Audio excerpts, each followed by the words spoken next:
Hey girl, hey. Hey girl, hey, what's going on?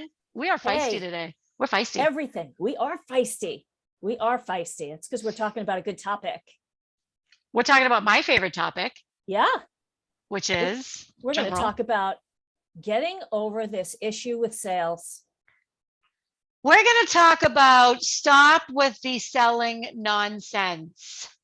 We're going to talk about showing your value, advocating for yourself, and how to get a seat at the big girls' table and boys' table, Yes, right? yes, yes. So let's talk first about how people have this stereotype of sales. And I'm going to start because in the 10 years that my kids were driving, and I bought them cars, which I bought a number because there were Ugh. accidents and such. Only damage to the car. So, cars can be replaced, humans cannot. So, whatever.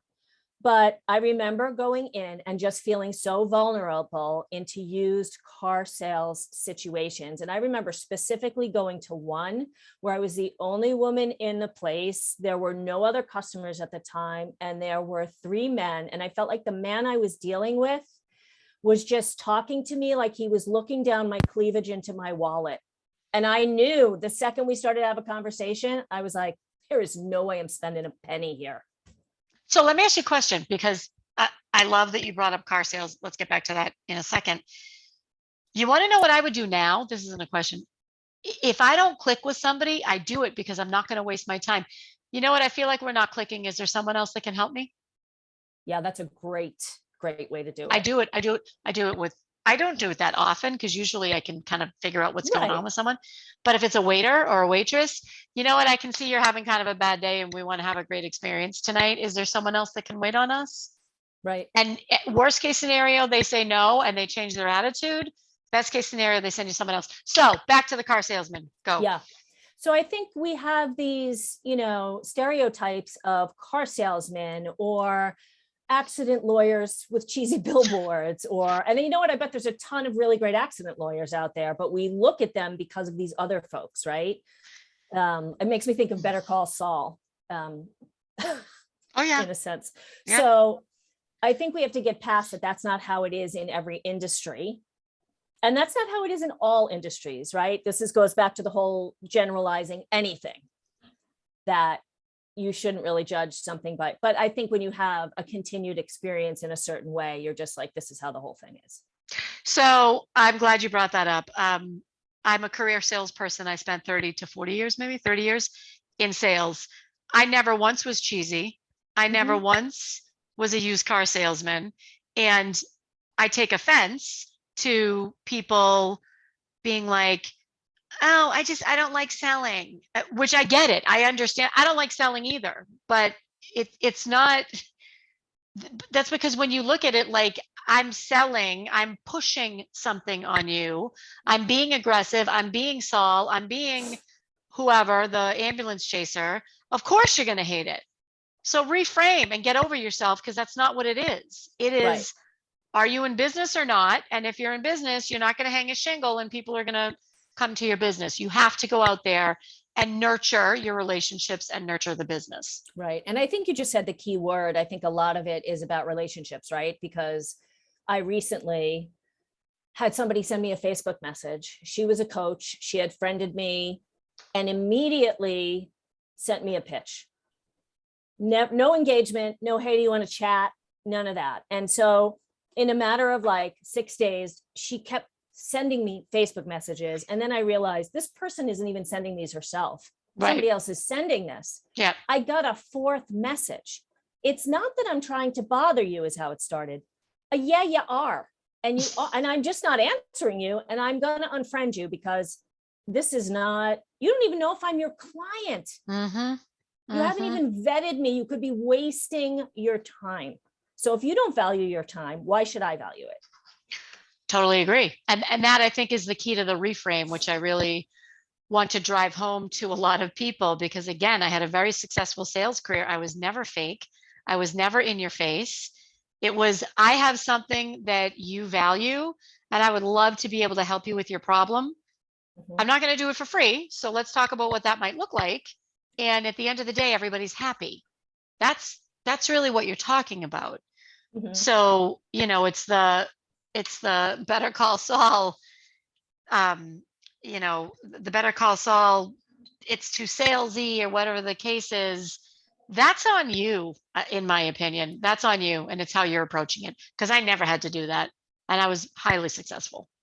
Right, right. Do I And have I a little think, chip on my shoulder about this? I think I might have a little chip on my shoulder. no, I think that you have every right to speak out because you are that person on the other side of the fence, right? Where on one side, yeah, there's a handful of like sleazy, I don't really know how to do sales right people. Not that I'm judging anybody because everybody has stuff to learn, including myself. But you're on the other side of the fence where you're like, hey, I have this thing. It could work for you. Let's have a conversation. That's a very different way to approach sales, I think. Yeah, that's always how I approached it. So, why do you think?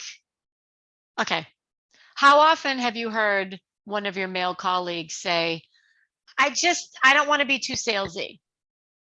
Never, Oh, interesting. never. Why do you think that is? So I think that, we talk often, it seems to come up with us about this thing about facts and feelings. I don't think men are worrying about what people think. I don't think that they are diving into emotions. I think they're like, I'm at work. This is what I do. This is how I do it. And if I can't sell to this person, they are not my person, and I'm going to move on. And they're not worrying about, oh, is my suit the right color? Am I using the right language? They are who they are. And they're like, at the end of the day, I'm going to make a living doing this. And I just need to find, who my people are. Otherwise, I'm not going to waste my time on people who don't want to buy what I'm selling. Totally agree. How do you think we can get women to just start stepping into the fact that, by the way, this is for if you have your own business or if you're in the corporate world. We forgot to Right. mention that. So when we talk about sales, we could be talking about negotiating a salary increase, going for a job promotion, high profile projects. It's really about demonstrating and asking for your value is what we're talking about. Yes. I'm going to write that down actually. So how do you think women can get better at that or do that more or get more comfortable with it?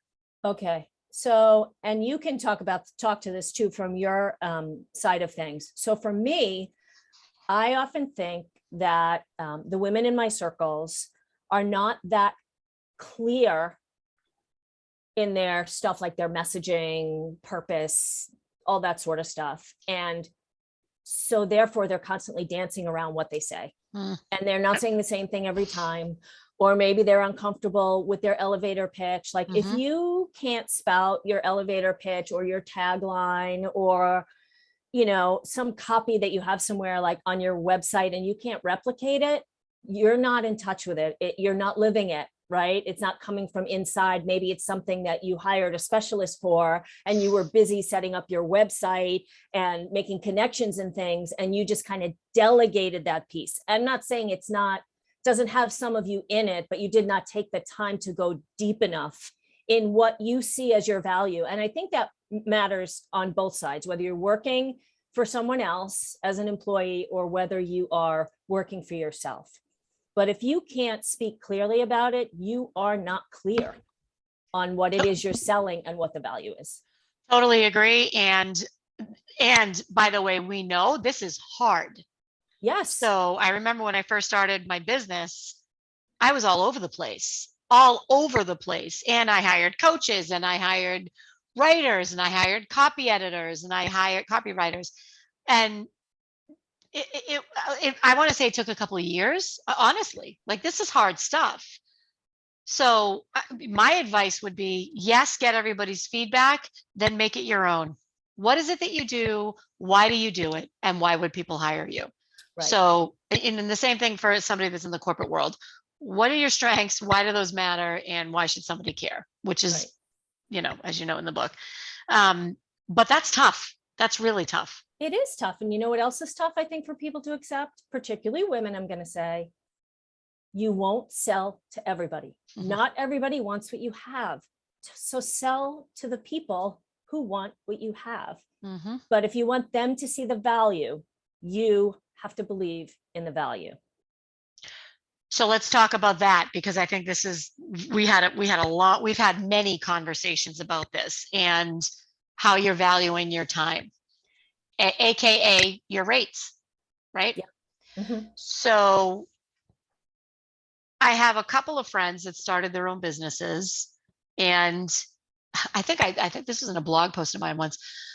And I started really, really, in my opinion, low in terms of what I charged per hour, very low. And it wasn't until, for me personally, I was having a conversation with my stepson, and he told me what he charged. And he's 20 years younger than me, very smart and very capable and he's excellent. But I'm like, hold on a minute, this kid is charging 3 times what I'm charging, 3 times what I was charging. I changed my rates the next day and I never looked back, because once you change your prices and your rates, and let's get comfortable with this language: price, rate, dollars, contract terms. I find a lot of women dance around that. Mhm. And you can Yes. call it an investment. That's fine. That's a great sales strategy. Here's what the investment will be in Mhm. my time, whatever the case may be. But you're talking about cost, dollars. Once you change it, you're at a different table. And once you're at the different table, you won't go back to the lower table. So the choice is really up to you. You can continue to play in the little pond, or you can go over to the bigger pond where the bigger fish are, where you Mhm. will make more money. Mhm. Right. And when you're at that bigger table and you start owning it and talking like you're from that bigger table, people will assume you get paid like other people at the bigger table, right? And then you will feel better that someone sees your value and you will give more value. Mm-hmm. Mm-hmm. And I'll tell you, you might lose 1 or 2 people, maybe 1 or 2 clients. But when I raised my pricing, I lost maybe 1 or 2 pieces of business, 1 or 2, Mhm. and then the rest just took off. You move, you shift to a Mhm. different client. Yeah. You Yeah. attract a So different true. client. You So really true. do. Yeah. So when I first moved to Boston and I had a hair salon and I had I don't know, like 8 hairdressers who worked for me, and it would be time to raise prices, right? Once a year or whatever. And when I say raise prices, I'm talking like $3 a haircut, right? These girls would go into a panic.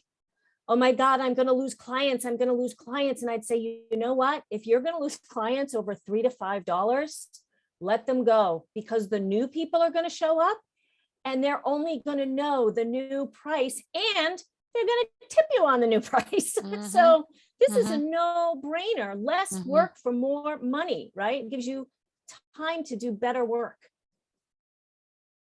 It was amazing. I would say it's the same thing. I'm just thinking with, I'm going to bring it back to the corporate world Sure. with your salary, right? So, or your title. I don't like titles. Whatever. But once you, once you get to that salary, you will never go back.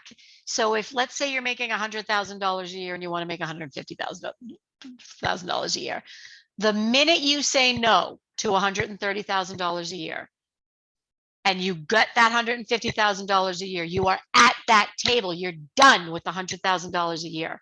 Same thing with your hourly rates. If you're charging $150 an hour and you want to go to $200 an hour, you do it and you will be done with $150. You won't even think twice about it. You'll be like, sorry, no. I can do it pro bono. I can do it, I type, as I know you do, some pro bono work into my business model. And by the way, that's a way, because I'm sure people will be wondering this, how do you say no to the lower rated or lower paying clients? And for me, what I do is I say I have a certain allocation of pro bono hours per month. If you'd like for me to do this for you, I'm happy to do it, but it's going to have to wait until, whatever, a couple months later. And then if I want to do it, I do it. But Mhm. um, I think that's an important piece. You get to the table and you will not go back to the other table.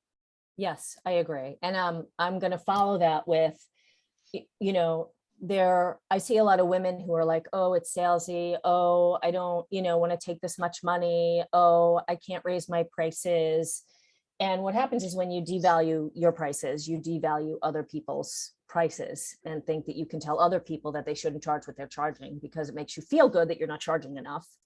But I think that if you're somebody who feels that you need to be doing work like pro bono work or volunteer work, you should decide, right?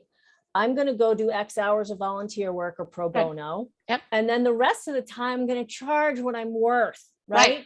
And you're going to feel good about it because you're doing this pro bono over here. Exactly. Again, it's definitely like a boundaries thing, right? Like, and separate it. It's not like you do not need to nurture everyone in the world for free. And I think many of us, it's hard to stop. It's another thing that's hard to stop, right? Especially if you're someone who goes back to work, after you've cared for a parent, or, if you're caring for a spouse or your kids or whatever, and then you go out into the, professional world, you're not there to care for people. I mean, you're there to work with people and to do a value exchange of, I do this thing that you either can't or don't want to do, or an experience that you want to have, like travel or whatever, but there's an exchange going on. It's not just me showing up as someone who does all the giving, right?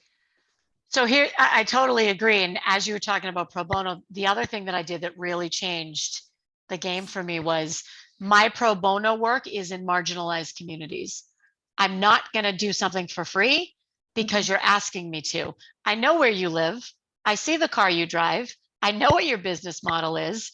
No, if I'm going to do pro bono, I'm going to do it for somebody who needs it, not for Right. somebody who wants it. Right. And that's been a big game changer. Yeah. That's nice. Just saying. Yeah, Just that's saying. a great, right. Yeah, Right. why not? Right? Yeah. I mean, the people who really need it, especially in what we do, or anyway, that's another podcast. So we mentioned the word salesy a few times. So we had this conversation with someone last night, right, about how this person gets a lot of about her business from referrals. And I remember you and I were like, that's sales. Yeah. So, how can we help people besides, forget about what about Saul? You don't have to do these blind solicitations, right? That's whenever I've done a ton of sales coaching and sales training, we're not talking about what you talked about with the Facebook person that just kept pummeling you. That's not sales to me. That's bad business. Mhm. What I'm talking about is when you meet someone and they say, "Oh, Beth, you're a copywriter.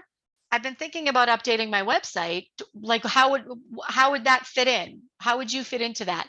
How do you get out of your own head? Oh my God, I'm selling now, and instead approach it as a value exchange, like you said. Right. Well, I mean, I don't think it's something that you consciously say out loud, obviously, but I think, again, being clear on what it is you're offering your client. And like for me, I know my process. This is how it's going to go. I'm going to send you this in-depth questionnaire. Then once you fill it out, we're going to spend an hour on the phone, and I'm going to go through that with you. And then we're going to start the project, and then I'm going to do some writing, and it's a collaborative thing. You need to make time because I'm going to send things to you and you have to like it. Like, I think there are a lot of people that think they pay a writer and then I send them an entire deck of website copy and they have to take it and pay for it. And that's not how I work. I mean, I can't do that. I'm not you, right? I work with people who are their business. And so there's just one person. So I need their feedback, right? Mhm. I need that feedback, which is a whole nother thing, right? Because people struggle to give feedback sometimes. But, I'm going to work with you until you're happy, right? You're going to get a certain number of rounds of edits. We're going to have phone conversations. We're going to, take a look at it once it's up on the website and make sure everything looks right. I mean, it's full service. So you don't look at it as a sales process. You look at it as a collaboration. Like Right. I'm entering into a collaboration with this person. Well, yeah. And I think it depends what kind of, thing you're selling. So I'm selling a service, right? Where I'm working with that person. So yeah. Yeah. Yeah.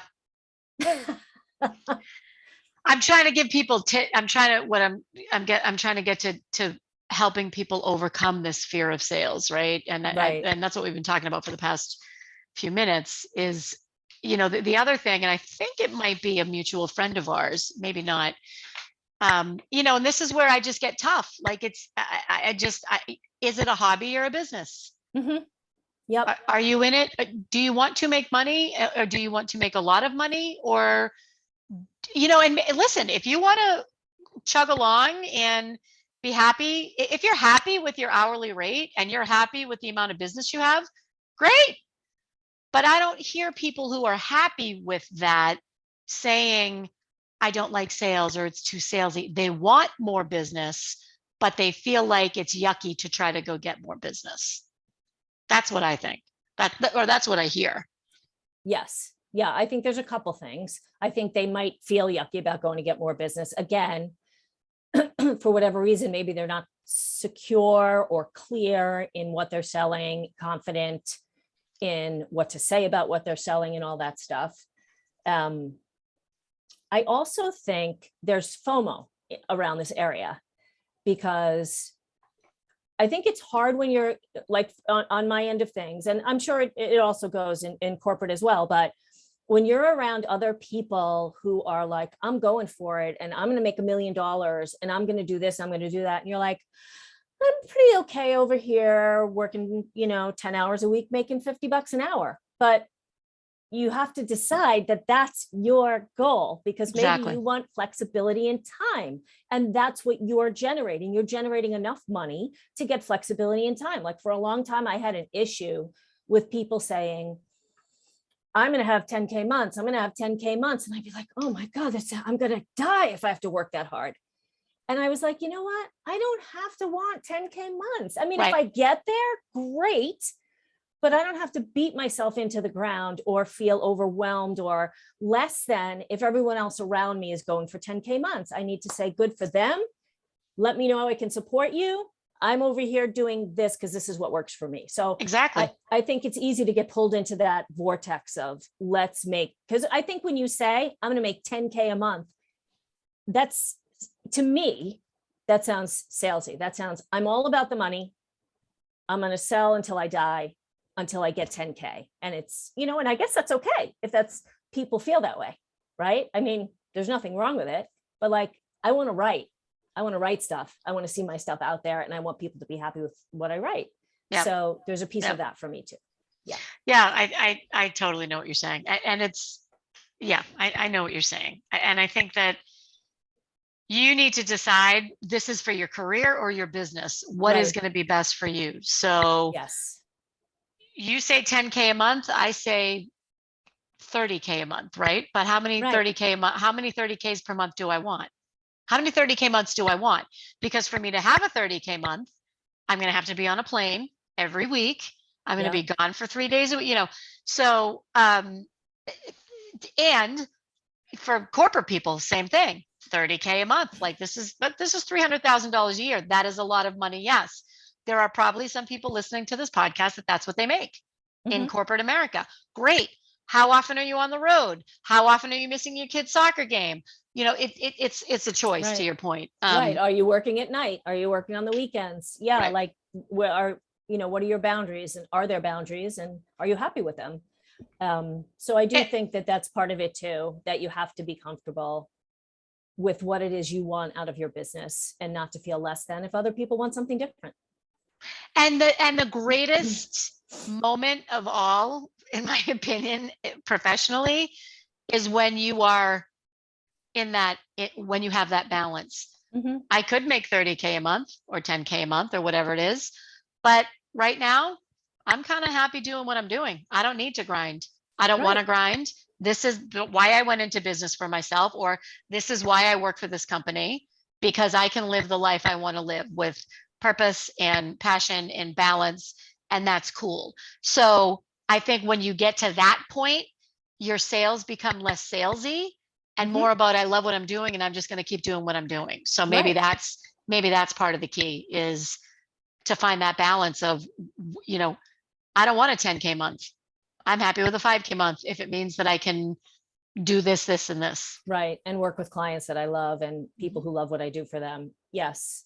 And I just want to circle back quickly. So our friend with the referrals, right? There's also different levels of sales, and referrals are based on relationships, right? Mhm. So I get a lot of referrals too, and I love it because it's almost like the people they send you have been pre-qualified, right? The type of Yeah. people that they know. And so, but that requires investing in relationships, right? Making relationships with people. Like, I think that like you and I know each other well enough that I could refer a client to you and you could refer a client to me. And so it's mutual, and we know that we're looking out for each other.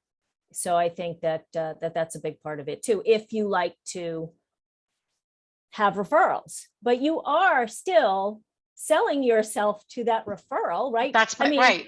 I could love and adore you, but if you suck at what you do, I'm not referring you. Right. I totally agree. Totally agree. Referrals is sales. Yes. Yeah. It's all, yeah. So what do we think about some calls to action for this one? Because I get a few. Yeah. So I think after this, it's a really great idea to maybe journal about what it is that you don't like about sales, and maybe look at what parts of it or what stereotypes, right? So you can set a strategy around those things. Like, well, I don't want to be the person who says X, or, this is what I do, like referral sales rather than direct sales, like find out where is your comfort. What do you really want to make? And make sure you're clear on where your value is, right? What is your value? Not everybody in your industry's value, but you as an individual. And, is that what your messaging says? And I'm not only talking about your written stuff, about how you speak about yourself. Mm-hmm. So it's interesting when you said journal what you don't like about sales. I was coaching someone, I coached someone, and she would always say to me, she might be listening to this actually, I don't want to do the solicitations. I don't want to do the solicitation. I'm like, then don't. She said, what do you mean? I'm like, you're building your business. You have built $1 million business. She hit the $1 million mark in her business, did not make one solicitation. I'm like, you've been agonizing about these blind solicitations and it's too salesy for 12 months and you never had to do one. So get it out of your head. You're not doing this. You have enough referrals and you have enough of a network that you don't have to do that. So forget it. And she had all this just she was dreading it, and it turns out she didn't have to do it. So to your point, if you don't ever want to go to a networking event, then don't go. Right. Figure out a Yes, different way to sell your business, right? you're right. Because if you're uncomfortable there, people are going to see your discomfort and they are not going to work with you. Exactly. And plus, by the way, it's no fun. And you didn't go into business for yourself to not have fun. Right. Exactly. I think that's a great way to end. Yeah, I think so too. Okay. So bye, girl, bye. Bye, girl. Bye. Bye, girl, bye.